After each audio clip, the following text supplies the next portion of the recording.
Hey friends, it's me, Terrence J, and this is Keep It Social.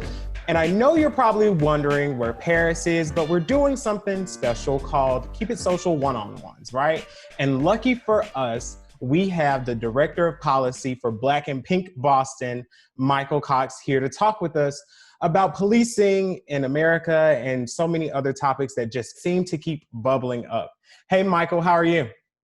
Hey, Terrence. Thanks so much for having me. It's good to see you again. Good to be here. Likewise, and again, thank you so much for being here to have this conversation. I mean, especially, with the shooting of Jacob Blake, the conversation around policing just keeps coming up, right? And a lot of people, including myself, are asking, do we actually need police? I'm from Mississippi. I'm from the South. And policing in the South actually started, or a lot of its origins are around slave patrols in the 18th century, right? And so you have that history of trying to find and apprehend enslaved people who were seeking liberation. And I think that has definitely carried throughout the years, right? And so policing to me has always been this idea of upholding the status quo and upholding white supremacy to a sense, because I've never felt safe with police.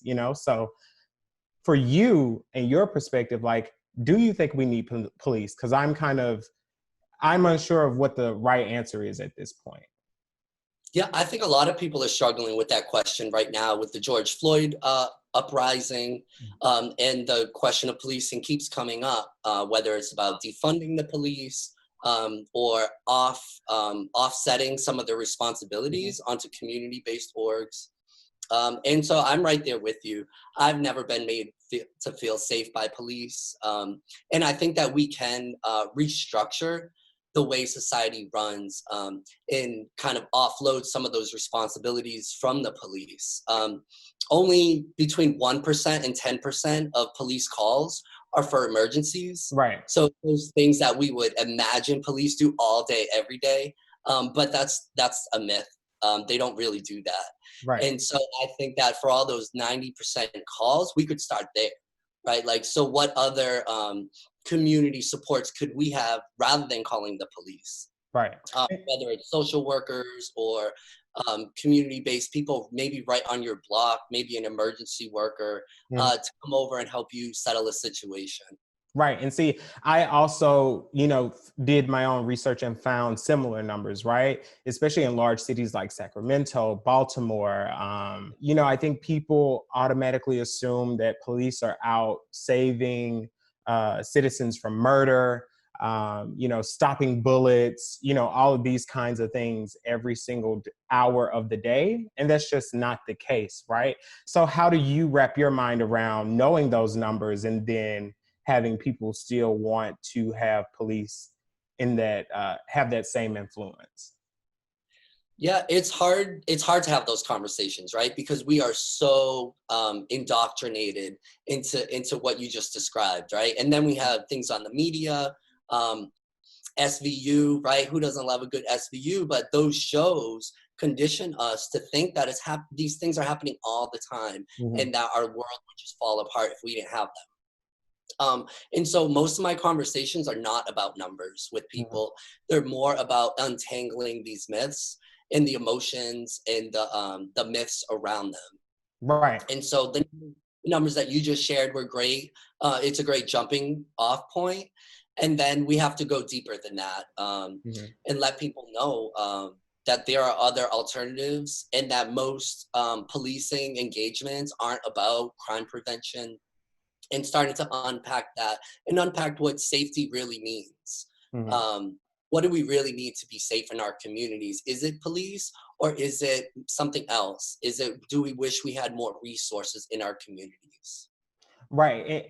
I think that's the biggest draw for me is the resources, because I feel that when it comes to, again, this conversation, oh, you're going to take police away, right? Usually the automatic response is, well, is crime going to actually decrease, right? And I think we have to stop thinking about this topic in such a linear way, because that's not what this is, right? Like, in order for crime to go down, you actually have to provide the most policed communities, which are usually communities of color, with actual resources, right? Yeah, and this brings us right to that conversation about defunding the police, because it's not just defund the police, it's defund the police and reallocate those funds to address all the things that you just said. If we were actually reallocating those resources in a way that was skillful, in a way that showed we cared about our neighbors, our communities would look a lot different. And when AOC, God bless her, was asked, what would that kind of world look like? She simply said it would look like the suburbs. I don't have a police detail because I don't want that outside of my apartment door every day. That doesn't make me feel safe. That doesn't make me feel secure. You know, of course, there are instances when we have our town halls, etc., you know, but I don't want to live my life that way. And so I don't. When people ask me, what does a world where we defund the police, where, you know, defunding police looks like, I tell them it looks like a suburb. And that moment for me was just like, oh, of course. That was so well stated. Those are very resource places, they're under police, and that is what our communities would look like if we decided to divest from police and invest in our neighbors.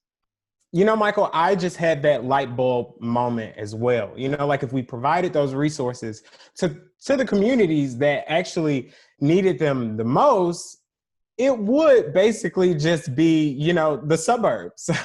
It would just be a lot more people of color. And that makes me think about, well, you know, if we have all these resources, if we have resources to provide people before they are arrested, especially in the suburbs, if we can provide those areas with so many resources, why can't we also, you know, allocate funds, allocate programs, allocate resources to people once they exit, you know, from being incarcerated? Because I think that the idea of going to prison is that it's supposed to be a rehabilitation process. I mean, you were incarcerated, right? So can you really speak to not only your experience, but the experience of so many people like you? Totally. So I served 6 years in state prison here in Massachusetts, and that ride was not what you think it would be. You would think it would be the state like shoving programs down my throat, right? Trying to make me the very best that I could be. And it was actually the exact opposite of that. Yeah. So I spent these years mostly just trying to survive as an openly gay man. I was very young at the time. And so I had some problems with like people chasing me around and sexual overtures, sexual violence, physical violence, homophobia, witnessing so much transphobia. And so in this environment, the idea of like reaching your full potential is it's a myth. Pretty much. Yeah. And then on top of that, what was actually available to us was just crumbs. You know, they had this culinary program when it was really just us working in the staff kitchen, right, for $1 a day. So that nothing about that experience built up my self-worth, right? I learned how to make a salad, and they turned that into a 9-month program. So would they also only allocate 3% of their budget towards rehabilitation? And so again, these ideas that like the prison is there to like rehabilitate and turn you out into your best self is again a myth. And the prison loves to perpetuate that myth to uphold itself in just the same way that the police uphold the myth that they are there to protect us and prevent crime. And when you start to look at the numbers, you see that's all a myth. It's a legend.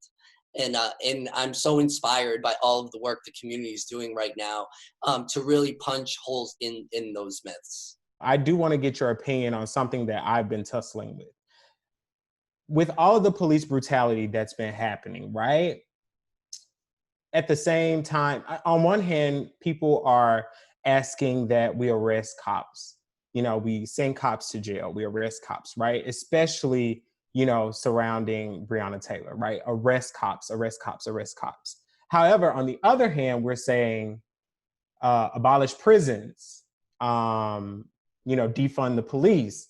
So how are you having those conversations? Yeah, that's such a good question.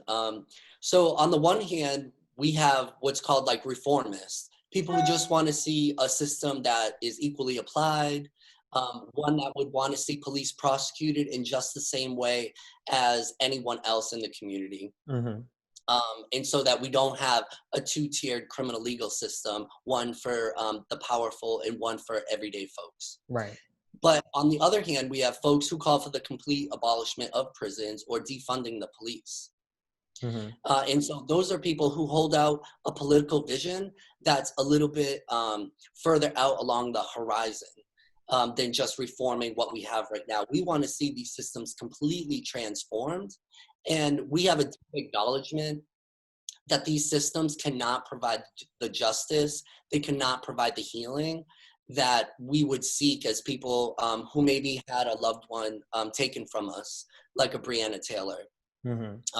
And so we know that these systems perpetuate the very same harm that we ask them to prevent. We want them held accountable. That's still essential, right? But what that looks like is not with additional punishment and abuse. And so as we try to build up what restorative justice can look like, or other forms of accountability, there's always financial accountability to people. Obviously losing your job, and really just trying to transform this idea that justice doesn't always need to equal punishment. And using that out in as many conversations as we can have with the community. Well, again, thank you, Michael, so much for being here and, being open and honest in this conversation that I think so many people are having at the same time, right? So with that being said, that's it for us, my friends. Thank you so much for joining Michael and I and being a part of this. Don't forget to comment, like, and subscribe to all of our social channels and keep us posted on what you're seeing on your timelines, right? We want to know what you're talking about because guess what? We want to talk about it too. So again, be safe and remember, as always, keep it social. Bye, friends.